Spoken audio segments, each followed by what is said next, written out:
श्री गुरुदेव दत्त। एक खास मित्र है, सखा है। बोलते हैं गुरुदेव आपका प्रिडिक्शन की रीत कुछ अलग ही है। दूसरे कई ज्योतिष का हम प्रिडिक्शन देखते हैं तो वो सभी राष्ट्रों की कुंडली निकाल के बोलते हैं। अभी मिडल ईस्ट में जो जंग हो रही है तो ईरान की कुंडली बता के बोलते हैं, ट्रम्प साहब की कुंडली बता के बोलते हैं, इजराइल की कुंडली बता के बोलते हैं।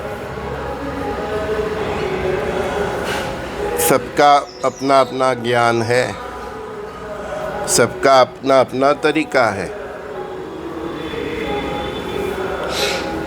युग निर्माण राष्ट्रों और कुंडलियों से पर है। युग निर्माण राष्ट्रों और व्यक्तिगत कुंडली से पर है।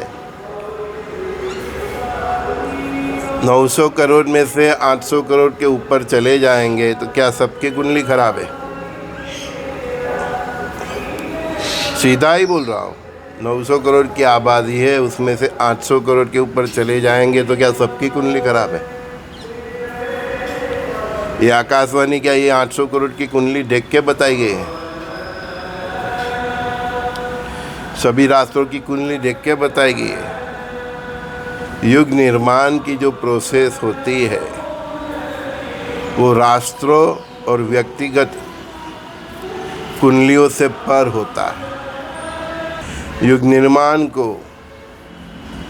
मानव सभ्यता और राष्ट्रों के कर्मों की और उनकी सच्चाई, इनकी प्योरिटी से मापा जाता है। ये मास डिस्ट्रक्शन का प्रोसेस क्या हर एक की कुंडली के हिसाब से है, हर राष्ट्र की कुंडली के हिसाब से नहीं है। युग निर्माण का जो प्रोसेस है मैंने अभी बताया, वो मानव सभ्यता और हर एक राष्ट्र के कर्म, उनकी प्योरिटी, उनकी सच्चाई, उनकी मानवता, ये सब मापदंड पर चलता है।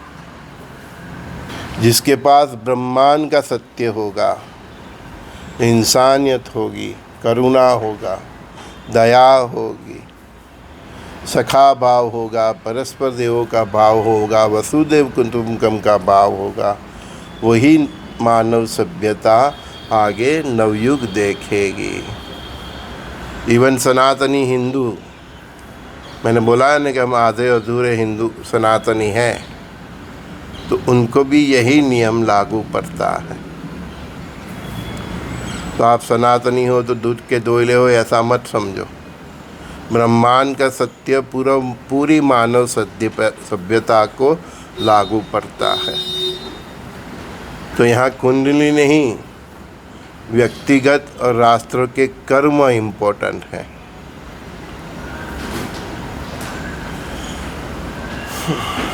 और कर्म व्यक्ति और राष्ट्रों की कुंडली से पर होता है।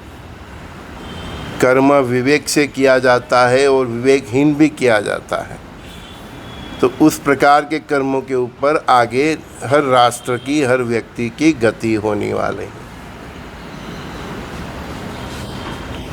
पांडवों ने विवेक से जीवन जिया, कौरवों ने विवेकहीन कर्म किए, जबकि पांडवों ने विवेक से कर्म किया।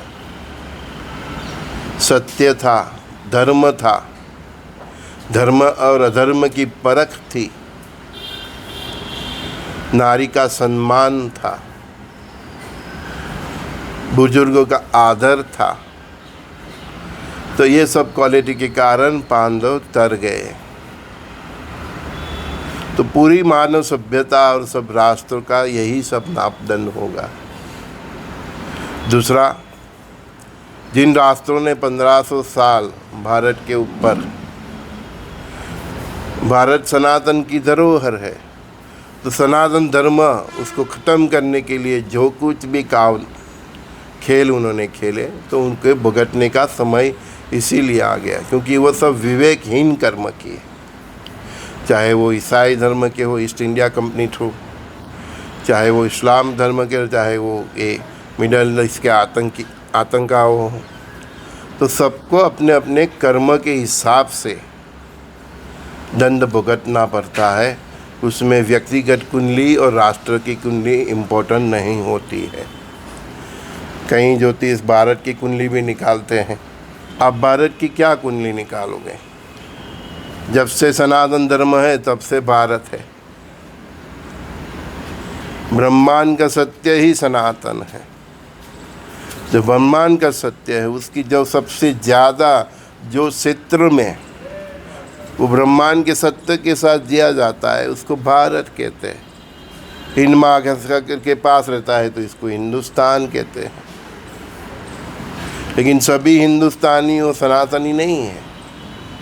कहीं ने मुगलों के आक्रमण के दरमियान और ईसाइयों के प्रभुत्व ने अपना धर्म बदल लिया है। बेसिकली तो वो भी सनातनी ही है। पूरा विश्व पहले सनातनी था। कई क्षेत्र में अलग अलग प्रकार के दिव्य आत्मा हुए और ब्राह्म की सोच आई, उसमें से 3 धर्म की स्थापना हुई। सबने अपने अपने तरीके से अपना रास्ता चुना। गंतव्य तो एक ही था, लेकिन आगे चल के उसमें बहुत परेशानी आई। जैसे हमारे सनातन धर्म हिंदू में भी बहुत परेशानी है ना। मैं इसीलिए तो बोलता हूँ कि हम आधे अधूरे सनातनी। तो इसी प्रकार ईसाई धर्म में, यहूदी धर्म में, इस्लाम के धर्म में इसी प्रकार सब बुराइयाँ आई। सब जानते हैं कि सत्य क्या है, लेकिन सत्य का साथ किसी को चाहिए नहीं और अपने अपने स्वार्थ से लड़ते हैं। चाहे वो आधे अधूरे सनातनी हिंदू हो, चाहे वो ईसाई हो, चाहे मुस्लिम हो, चाहे बुद्धिस्ट हो, है ना। तो ब्रह्मांड का सत्य जिसके पास होगा वही प्रजा पूरे विश्व में सर्वाइव करेगी। तो ये युग निर्माण का प्रश्न राष्ट्र की कुंडली से नहीं चलता, व्यक्तिगत कुंडली से नहीं चलता। राष्ट्र की कुंडली, व्यक्तिगत कुंडली वर्तमान का आपका जीवन दिखाते हैं, लेकिन जो भी निर्णय आप करते हैं वो विवेक से करते हैं या विवेकहीन करते हैं, उसके हिसाब से आपकी पांडवों की तरह या कौरवों की तरह गति होगी। तो वो आपको तय करना है। हम बार बार आके आपको क्यों सावध करते हैं कि 2020 पहले से करते हैं, पेजर के ज़माने से करते हैं, 1992 से करते हैं, है ना, कि ये 800 करोड़ का जो सफाया होने वाला है उसमें आपकी गिनती ना हो जाए। तो उसके लिए हम सात्विक जीवन, चरित्र, सखा भाव, परस्पर देवों का भाव, एक रहो, नेक रहो, सबके दिलों में रहो। और एक बॉर्डर लाइन भी दी है कि चाहे कुछ भी हो जाए, पराये धर्म की मंदिर, मस्जिद, गिरजाघर, चर्च, प्रार्थना का जो उनका घर होता है, वो आश्रम, पराये धर्म की बहना, बच्चे को और उनके आदमियों को अननेसेसरी बिना वजह किसी को परेशान मत करना। नहीं तो ये जो सुदर्शन चक्र त्रिशूल के चार्ज चल रहा है वो आपको छूके ही रहेगा। तो इसमें राष्ट्र की कुंडली इम्पोर्टेंट नहीं है, व्यक्ति की कुंडली भी इम्पोर्टेंट नहीं है। आपके व्यक्तिगत कर्म, आपकी विवेक बुद्धि और शुद्ध सात्विकता और चरित्र, इसके ऊपर आपका भविष्य आगे तय होगा। क्योंकि ये जो सुदर्शन चक्र और त्रिशूल चल रहा है वो क्वालिटी के अगेंस्ट जितने भी है उनके ऊपर चलने वाला है। तो आप में ये क्वालिटी नहीं है तो आपके साथ वही होगा जो 800 करोड़ के साथ होने वाला है। समझिए। तो एक फिक्स है प्रोग्राम। इसमें राष्ट्र की कुंडली कोई इम्पोर्टेंट नहीं है, व्यक्ति की कुंडली भी कोई इम्पोर्टेंट नहीं है। आपका आचरण और आपका विवेक, आपकी शुद्ध सात्विकता और आपका चरित्र यही तय करेगा कि आगे 800 करोड़ का जो सफाया होने वाला है उसमें आप है या नहीं है। इसीलिए मैं किसी व्यक्तिगत कुंडली पर कभी कोई प्रेडिक्शन नहीं करता। समझ में आया? ना तो किसी राष्ट्र की कुंडली देख के अगर मेरे को करना है तो मेरे मुझे भी सब इसका डेटा होता है, डाटा जिसका वो एकत्रित करूँ तो मैं भी लेकिन वो हिसाब से मुझे चलना ही नहीं है। हाँ, क्योंकि परम परमात्मा की क्या इच्छा है वो हमारे सनातन धर्म की ऋषि मुनि ने हमको बताया है, तो वो दिशा में ही सब चल रहा है और चलता रहेगा, आगे वही होगा। कोई नहीं रोक सकेगा ईसा मूसा की जंग को, कोई मिडिल ईस्ट और यूरोप को ख़त्म होते नहीं रोक सकेगा, क्योंकि उन्होंने अपने विवेक गुमा के जो कर्म किए हैं वो कौरव की तरफ भुगतने होंगे। ऐसे कौरव हमारे देश में भी है तो उनको भुगतने ही होंगे, चाहे वर्तमान की कुंडली चाहे उनकी कैसी भी हो। समझ में आया? तो संजय दृष्टि इसीलिए तो कहते हैं, ये दृष्टिकोण को समझिए। प्रातःकाल के सत्संग में संजय दृष्टि का सभी दोस्तों को, माताओं बहनों भाइयों को, गुरु भाइयों को प्रणाम। श्री गुरुदेव दत्त। अभी भी मैं बोल रहा हूँ, आपका नसीब कितना भी खराब हो, आपकी कुंडली कितनी भी खराब हो, ज्योतिषों ने आपकी कुंडली फेंक दी हो, तब भी आपका जीवन बन सकता है।